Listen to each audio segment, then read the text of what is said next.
हाय everyone, अस्सलाम वालेकुम। Welcome back to my channel. उम्मीद है आप सब ठीक ठाक होंगे, खैरियत से होंगे और देख रहे होंगे कितना ही बिज़ी आज मेरा संडे था। संडे रूटीन मेरी बहुत ही बिजीएस्ट रूटीन थी।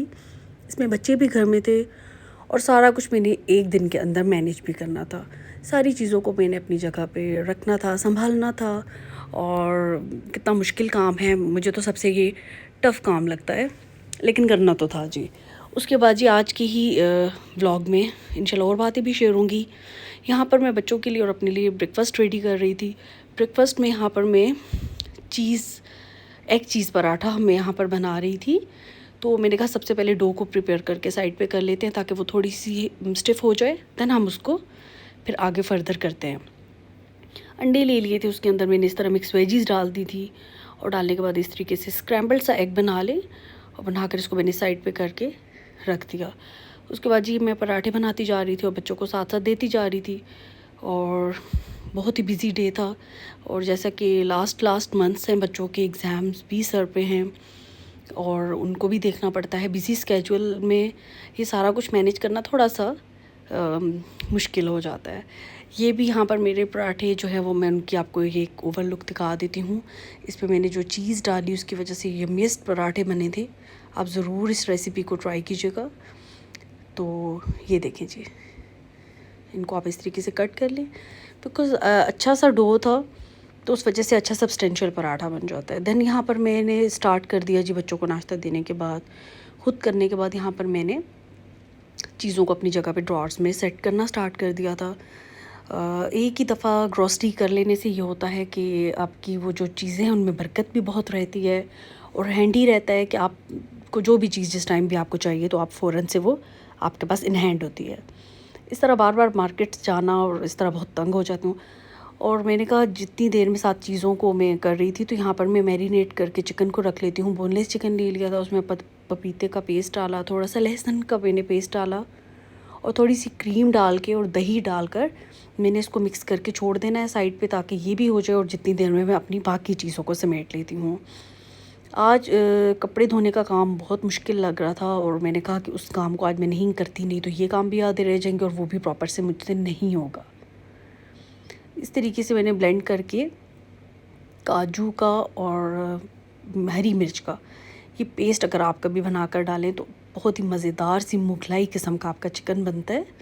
तो इसको ज़रूर ट्राई कीजिएगा। ये थोड़ा सा ये बोनलेस चिकन था मेरे पास यहाँ पर, तो मैंने कहा ये काम कर लेती हूँ ताकि ये भी इजीली हो जाएगा और साथ में मेरी जितनी भी ग्रॉसरीज़ हैं वो भी मैं सेट करके रख लूँगी।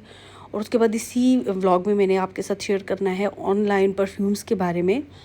सेफ़ायर के परफ्यूम्स का रिव्यू भी मैं इंशाल्लाह आपको इसी ही व्लॉग में देने लगी हूँ। तो ये मैंने साइड पे बोल में डाल के इसलिए भी साइड पे रख दिया कि इसको जब खाने के टाइम पे माइक्रो कर लेंगे तो ये आराम से हमें रेडी मिलेगा। बहुत ही मज़ेदार सा क्रीमी सा बनता है और ये झटपट सी रेसिपी है। जल्दी हो जिस दिन आपको अगर काम की, तो आप ये रेसिपी ज़रूर ट्राई किया करें। उसके बाद दोबारा से मैंने जितना भी ग्रॉसरी थी वो मैंने कहा दोबारा से संभाल लूँ। तो मैं चीनी वगैरह और जितनी भी चीज़ें हैं ये मैं इकट्ठी ले लेती हूँ। उनसे फिर ये होता है कि 1 से 1.5 महीना तो बिल्कुल आराम से गुज़र जाता है, बल्कि 2 महीने भी आराम से गुज़र जाते हैं। बिकॉज़ मैं ख़ुद भी शुगर फ्री चाय पीती हूँ। मेरे बच्चे थोड़ा बहुत शुगर यूज़ करते हैं, अदरवाइज़ मेरे हस्बैंड भी बिल्कुल नहीं यूज़ करते बिकॉज़ वो डायबिटिक हैं। ये था मेरे पास ऑल पर्पस फ्लावर, बिकॉज़ ये भी बहुत ज़्यादा यूज़ होता है। और अभी जो मैंने पराठे बनाए थे वो भी इसी से बनाए थे। मेरे घर में तो सबसे ज़्यादा यूज़ होने वाला ये प्रोडक्ट है। उसके बाद जितने भी कॉन्डिमेंट्स थे वो भी मैं इकट्ठे से ही ले आई थी। और ये चिकन पाउडर है जो कि मैं अपने खानों में बहुत ज़्यादा यूज़ करती हूँ, टेस्ट बहुत अच्छा हो जाता है, तो आप भी यूज़ किया करें अगर आपके पास क्यूब्स हैं या ये। उसके बाद जी ब्लैक टी के बारे में यही कहूँगी कि मैं येलो लिप्टन टी और टपाल ये मैं मिक्स करके यूज़ करती हूँ। बिकॉज़ आप लिप्टन जो है वो थोड़ी सी माइल्ड है और जो टपाल की जो टी है ब्लैक टी ये थोड़ी सी हार्ड है। तो मैं इन दोनों को मिक्स करके बैलेंस करके 50-50 रखती हूँ। तमाम चीज़ों को मैंने ड्रॉर में सेट करके साइड पे किया।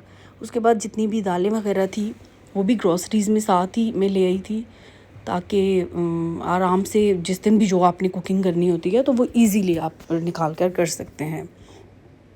ये देखें, बिकॉज़ एडिटिंग करने का काम भी चैनल के लिए बहुत लंबा और लेंथी काम होता है और थोड़ा कीनली होता है, तो उसको टाइम देने के लिए भी फिर ये चीज़ें मैनेज करके अगर आप रख लें तो आप आराम से अपना टाइम निकाल कर स्पेयर टाइम में आप वो अपने काम कर सकते हैं। उसके बाद जी यहाँ पर परफ्यूम्स की रिव्यू की तरफ अगर आऊँ तो ये 3 परफ्यूम्स जो मैंने ऑनलाइन मंगवाए थे। कुछ लोग हैं, ये मैं यहाँ पर आपके सामने अनबॉक्स इसलिए कर रही हूँ कि कुछ लोगों को ये डाउट होता है कि अगर आप परफ्यूम्स या लिक्विड कोई भी चीज़ अगर आप ऑनलाइन मंगवाते हैं तो वो आपको शायद ठीक नहीं मिलेगी, या समटाइम्स लोगों को डर होता है कि आपका जो परफ्यूम है वो आप तक प्रॉपर नहीं पहुँचेगा और वो टूट ना जाए या कोई चीज़ आपको टूटी भी ना मिले। तो ऐसा बिल्कुल भी नहीं है। मैं ऑनलाइन शॉपिंग कर रही हूँ from I think 4 to 5 years, और मेरे साथ कभी भी कोई ऐसा एक्सपीरियंस नहीं हुआ। बिकॉज़ आप ऑथेंटिक वेबसाइट्स पे अगर आप ये करते हैं तो फिर तो आपको कोई भी किसी किस्म का भी स्कैम होने के चांसेस नहीं है। तो ये परफ्यूम था जी जिमी चू, जो कि मैंने तकरीबन 15 दिन पहले मंगवाया था और मैं अनबॉक्स नहीं कर पाई थी, और ये थोड़ा सा मैंने यूज़ किया। उसके बाद जी मैं आपके सामने इनको अनपैक करने लगी हूँ। ये सैफ़ायर के परफ्यूम्स थे, एक मैंने लिया इसमें डायमंड और एक था बेला। तो बहुत अच्छी मुझे इनकी फ्रेगरेंस लगी। इनके स्टोर्स पर मैंने चेक किया तो मैं नहीं ले पाई थी, लेकिन फिर मैंने कहा कि मैं इनको ट्राई करती हूँ, मैं इनको ऑनलाइन मंगवाती हूँ। मेरे साथ तो इनका एक्सपीरियंस बहुत अच्छा रहा। तो उम्मीद करती हूँ आपको मेरा ये व्लॉग अच्छा लगेगा। इसको लाइक कीजिएगा, शेयर कीजिएगा, और कोई भी बात पूछनी हो तो कमेंट्स में मुझे ज़रूर पूछिएगा। इंशाल्लाह मैं अवेलेबल होंगी। तो उम्मीद करती हूँ जी इसके साथ ही मुझे और मेरी फैमिली को दुआ में याद रखिएगा और अपना ढेर सारा ख्याल कीजिएगा। फ़ी अमानिल्लाह।